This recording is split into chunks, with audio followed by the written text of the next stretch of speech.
झीन टपाक डम डम। Coders, welcome to code with एजी।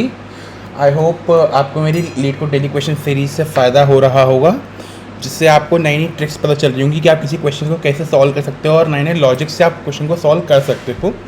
तो आज का क्वेश्चन भी हमारा मीडियम टैग का क्वेश्चन है ना। वैसे kind of very easy question है, अगर आपको इसके लॉजिक समझ में आ जाए तो काफ़ी इजी क्वेश्चन है ना। बिटवाइज का क्वेश्चन है हमारा। Longest subarray with maximum bit and you are given a integer array nums of size n, consider a non empty subarray of nums that has a maximum possible bitwise and. मतलब हमें क्या करना है कि हमें ऐसा सब array लेना है, नॉन एम्प्टी होना चाहिए। सब एरे क्या होता है? कंटीगियस, जो हमारे कंटीगियसली जो आते हैं एलिमेंट्स हमारे, है ना, लगातार एलिमेंट्स जो आ रहते हैं किसी भी एरे के, वो हमारा सब एरे कहलाता है। तो हमें ऐसा सब एरे लेना है जिसका बिटवाइज एंड मैक्सिमम हो। Return the length of the longest such subarray. तो मतलब अगर 2-3 सब एरे की जो हमारा बिटवाइज है वो सेम जा रहा है, बिटवाइज एंड है सेम जा रहा है, तो हमें लॉन्गेस्ट सब एरे की लेंथ हमें रिटर्न करनी है। जो लॉन्गेस्ट वाला है हमें उसकी लेंथ हमें रिटर्न करनी है। The bitwise and of a subarray is a bitwise and of all the numbers in it. किसी भी एरे का जो बिटवाइज एंड होता है वो उसके सब नंबर्स का एंड कहलाता है ना। तो सब एरे की डेफिनेशन बता दिए। Subarray is a contiguous subsequence of a element within a array. तो जैसे हमारा पहला क्वेश्चन है कि पहला क्वेश्चन क्या है? 1 2 3 3 2 2 1 2 1 2 1 2 3 3 2 2 1 2 3 3 2 2, है ना। ये इसमें हमारे कितने सारे सब एरे बन सकते हैं? इसमें हमारे कितने सारे सब एरे बन सकते हैं, है ना। इसमें हमारे कितने सारे सब एरे बन सकते हैं?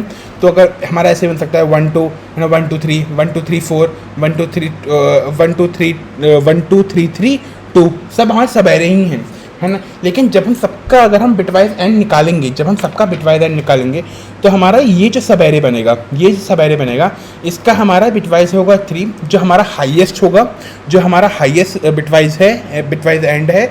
और इसकी जो लेंथ है, क्योंकि हमारा इस 3 का भी हमारा अगर हम सिर्फ ये लेंथ लें, अगर हम सिर्फ इतना हमारा सबसीक्वेंस ले 3 ही ले लें सबसीक्वेंस, इसका भी बिटवाइज एंड 3 ही है, लेकिन इसकी लेंथ हमारी 1 है ना। लेकिन इस वाले सबसीक्वेंस है, इसके सब एरे है 3 और 3, इसका बिटवाइज भी हमारा 3 ही जा रहा है ना। और इसकी लेंथ भी उससे हमारी ज़्यादा है, उसकी लेंथ भी हमारी ज़्यादा है ना। तो हम यहाँ पे रिटर्न करेंगे 2, हम यहाँ पे रिटर्न करेंगे 2, है ना। तो यही हमारा क्वेश्चन है, हमें लार्जेस्ट लेंथ रिटर्न करनी है। तो इससे पहले आप एक बात समझ लो, एंड के बारे में, कि एंड फंक्शन क्या करता है, एंड ऑपरेशन जो करता है, एंड आपको आई थिंक पता ही होगा, जब 0 0 0 1 या 1 0 होता है, 0 0 0 1 या 1 0, है ना, इसमें हमारा आंसर 0 आता है। जब दोनों 1 1 होते हैं तभी हमारा आंसर 1 होता है ना।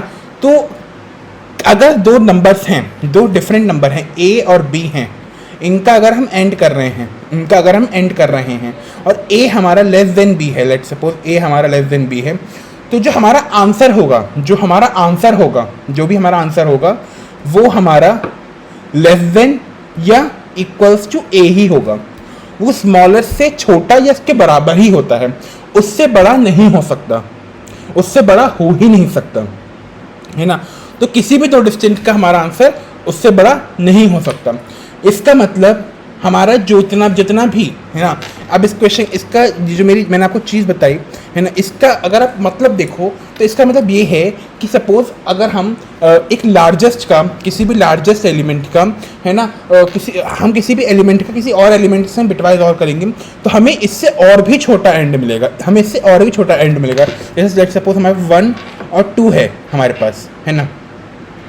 हमारे पास कितने पर्टिकुलर सब एरे हैं? हमारे पास हैं, एक तो 1 हो सकता है सब एरे हमारा, है ना, एक 2 हो सकता है, और एक 1, 2 हो सकता है, एक 1, 2 हो सकता है ना। तो 1 का हमारा एंड करेंगे, 1 का एंड होगा हमारा 1, है ना, 2 का एंड होगा हमारा 2, और 1 और 2 का एंड क्या होगा?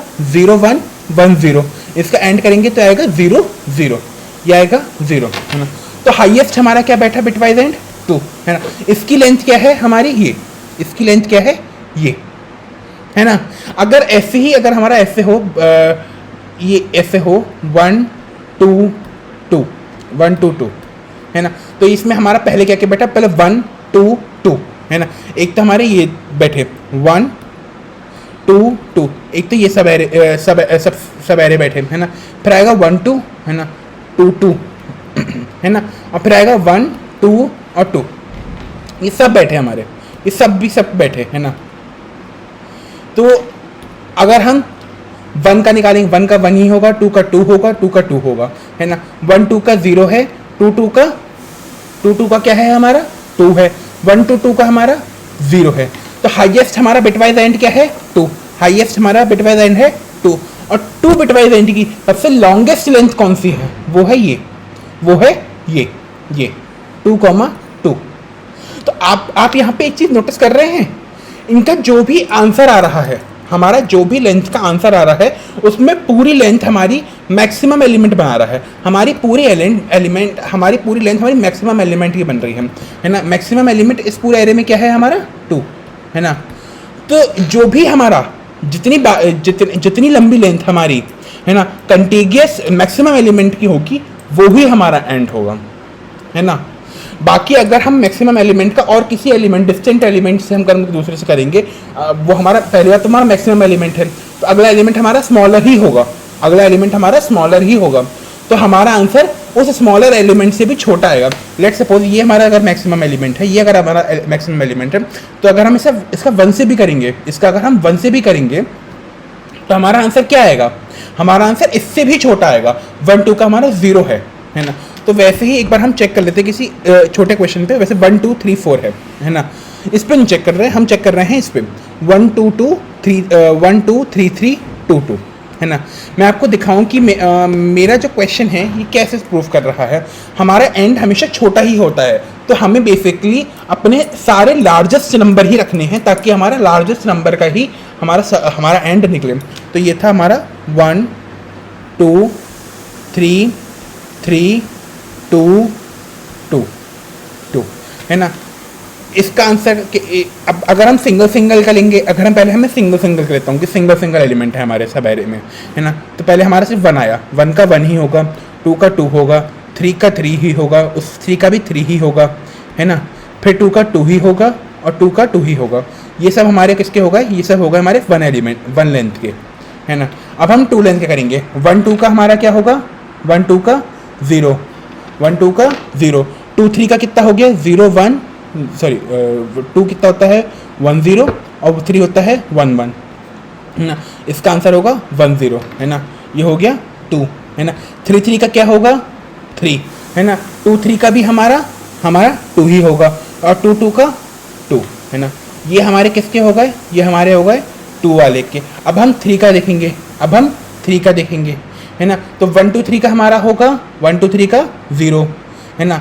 0 3 3 का क्या होगा, 0 3 3 का होगा हमारा 2, सॉरी 0 3 3 नहीं 2 3 3, 2 3 3 का हमारा 2 है ना। 3 3 2 का हमारा भी वो भी 2 है ना।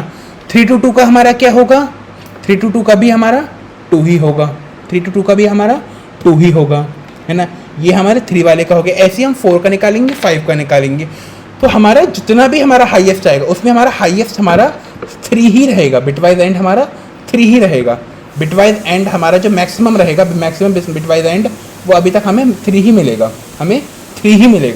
और 3 की भी हाईएस्ट लेंथ का कौन सा 3 होगा, ये 2 लेंथ का, हमारा 2 लेंथ का, मतलब 2 लेंथ का कौन सा था, ये वाला था, ये वाला 3 था है ना। और इसमें इस वेक्टर के जो लार्जेस्ट एलिमेंट था, इस पूरे वेक्टर में लार्जेस्ट एलिमेंट क्या था 3 है ना। इस पूरी लेंथ में हमारे 2 3 ही आ रहे हैं और कोई एलिमेंट नहीं आ रहा है ना। मतलब हमें ये करना है, हमें बेसिकली, अब मैं आपको एल्गोरिथम समझा दूं कि एल्गोरिथम क्या है। एल्गोरिथम आपकी ये रहेगी कि आपको पहले अपना मैक्सिमम एलिमेंट पता लगाना है। जैसे इस क्वेश्चन में हम अगला क्वेश्चन चेक कर लेते हैं कि 1 2 3 और 4, इसमें हमें पहले मैक्सिमम एलिमेंट निकालना है। एलिमेंट हमारा यहाँ पे मैक्सिमम कौन सा होगा, 4, हमारा होगा 4 है ना। अब हम चेक करेंगे, अब पहले काउंट को 0 ले लेते हैं और एक आंसर को 0 ले लेते हैं है ना। हम फिर से पूरा ट्रैवर्स करेंगे इसे है ना। हम चेक करेंगे कि यहाँ से हमारा आई शुरू होगा और एंड तक जाएगा। क्या हमारा ये एलिमेंट जो है ith पोजीशन पे एलिमेंट हमारा मैक्सिमम के बराबर है, नहीं है ना। तो हम क्या करेंगे, अपने काउंट को 0 पे इनिशियलाइज करेंगे और आगे बढ़ेंगे। हम अपने काउंट के 0 पे इनिशियलाइज करेंगे और आगे बढ़ेंगे, हम आगे बढ़े, है ना। क्या ये एलिमेंट बराबर है? नहीं। काउंट को 0 पे इनिशियलाइज किया, आगे बढ़े। क्या ये बराबर है? नहीं। काउंट को 0 पे इनिशियलाइज किया, आगे बढ़े। क्या ये एलिमेंट हमारा इसके बराबर है, मैक्स के एलिमेंट के बराबर है? हाँ, ये हमारा मैक्सिमम के बराबर है। हम अपने काउंट को एक इंक्रीमेंट करेंगे, मैक्स। अब आंसर में हमारा क्या आएगा? आंसर में आएगा max of answer comma count. अब हमारा काउंट इंक्रीज हो गया है ना। तो 0,1 में हमारा मैक्सिमम क्या होगा? 1। तो आंसर की वैल्यू यहाँ पे 1 हो जाएगी, है ना। फिर आई हमारा आगे बढ़ जाएगा, आई हमारा आगे बढ़ जाएगा और लूप खत्म, हम अपना आंसर ही रिटर्न कर देंगे। अब लेट सपोज हमारा एक और 4 होता, लेट सपोज एक हमारा और एक और 4 होता, है ना। तो यहाँ पे आई आता, है ना। ये वाला भी एलिमेंट हमारा इसके बराबर ही है, ये भी हमारा इसके बराबर ही है ना। तो हमारा 4 के बराबर ही है। तो हम काउंट को फिर इंक्रीज करेंगे, फिर वही मैक्स वाली चीज़ लगेगी और आंसर यहाँ पे हमारा 2 हो जाएगा, है ना। तो मैक्सिमम हमारा जो मैक्सिमम एरे है वो कंटिन्यूअसली जितनी मैक्सिमम हाई लेंथ में आ रहा है हमें वो लेंथ ही रिटर्न करनी है, वो लेंथ ही हमें रिटर्न करनी है। तो इसको एक बार इसको एक बार कोड करके देखेंगे कोड कैसे होगा। तो पहले हम एक अपनी इसकी साइज़ लेते हैं कि साइज़ n में स्टोर कर लेते हैं, है ना। और अपना मैक्स एलिमेंट स्टोर कराने के लिए एक वेरिएबल असाइन कर लेते हैं, एक वेरिएबल असाइन कर लेते हैं, है ना। अब पूरे वेक्टर को अपने ट्रैवर्स करेंगे, है ना। अपने पूरे वेक्टर को हम ट्रैवर्स करेंगे कि हमारे मैक्स एलिमेंट में हमारा मैक्सिमम एलिमेंट स्टोर होगा, max of max element and nums of I, है ना। ऐसे हमारा पूरा मैक्सिमम एलिमेंट स्टोर हो जाएगा। यहाँ पे हमारा मैक्सिमम एलिमेंट 3 रहा होगा और यहाँ पे हमारा 4 रहा होगा, है ना। अब हम 2 वेरिएबल्स लेंगे, एक वेरिएबल होगा हमारा काउंट और एक होगा हमारा आंसर, जो हम फाइनली रिटर्न भी कर देंगे। तो रिटर्न भी हम आंसर ही करेंगे, है ना। अब हम पूरा लूप दोबारा चलाएंगे, है ना। हम चेक करेंगे कि वो जो एलिमेंट है क्या वो हमारे मैक्सिमम एलिमेंट के बराबर है ना। क्या वो हमारे मैक्स एलिमेंट के बराबर है?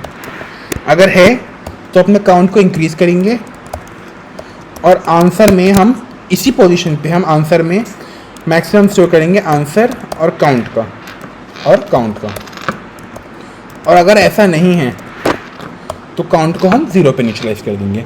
मतलब हमारा लूप ब्रेक हो गया, यहाँ पे लूप ब्रेक हो गया, है ना। अब हम दोबारा से करेंगे। लेट सपोज अगर यहाँ पे वापस 3 आ जाता, है ना। तो यहाँ पे तो 2 लेंथ होती, लेकिन हमें इस 1 लेंथ का भी तो काउंट करना ज़रूरी है ना। तभी तुम चेक करेंगे। या फिर यहाँ पे 3 लेंथ का हमारा एक और सब एरे होता 3 का, जैसे यहाँ पे इसके बाद 3 और 3 और आता, है ना। तो हमें उसके लिए भी चाहिए होता, तो उसके लिए हमें काउंट को दोबारा यहाँ पे 0 करना पड़ेगा, हमें काउंट को दोबारा 0 करना पड़ेगा। और ऐसे ही हमारा पूरा क्वेश्चन पूरा हो जाएगा। एक बार से रन करके देखते हैं कि रन कैसे हो रहा है। तो आई थिंक रन भी सही से हो जाना चाहिए। परफेक्ट। सबमिट करके देखते हैं कि सबमिट सही से हो रहा है नहीं हो रहा है। ओके, सबमिट भी हो गया, है ना। इसकी अगर कॉम्प्लेक्सिटी चेक करेंगे तो बिग ऑफ एन ही आनी चाहिए, है ना। बिग ऑफ एन ही है और इसकी जो मेमोरी है वो भी बिग ऑफ 1 ही होगी, है ना। अगर आप जनरल ब्रूट फोर्स करते तो आप n² लगाते और वो क्वेश्चन टाइम लिमिट एक्सीडेड पे चला जाता, बिकॉज हमें यहाँ पे 10⁵ हमें कॉन्स्टेंट्स दे रखे हैं, है ना। तो वो हमारा सॉल्व उससे नहीं होता। तो आई होप आपको ये लॉजिक समझ में आया होगा। समझ में आया हो तो लाइक, सब्सक्राइब एंड शेयर करें। मैं ऐसे ही आपके संग रोज़ वीडियो शेयर करता रहूँगा। Thank you.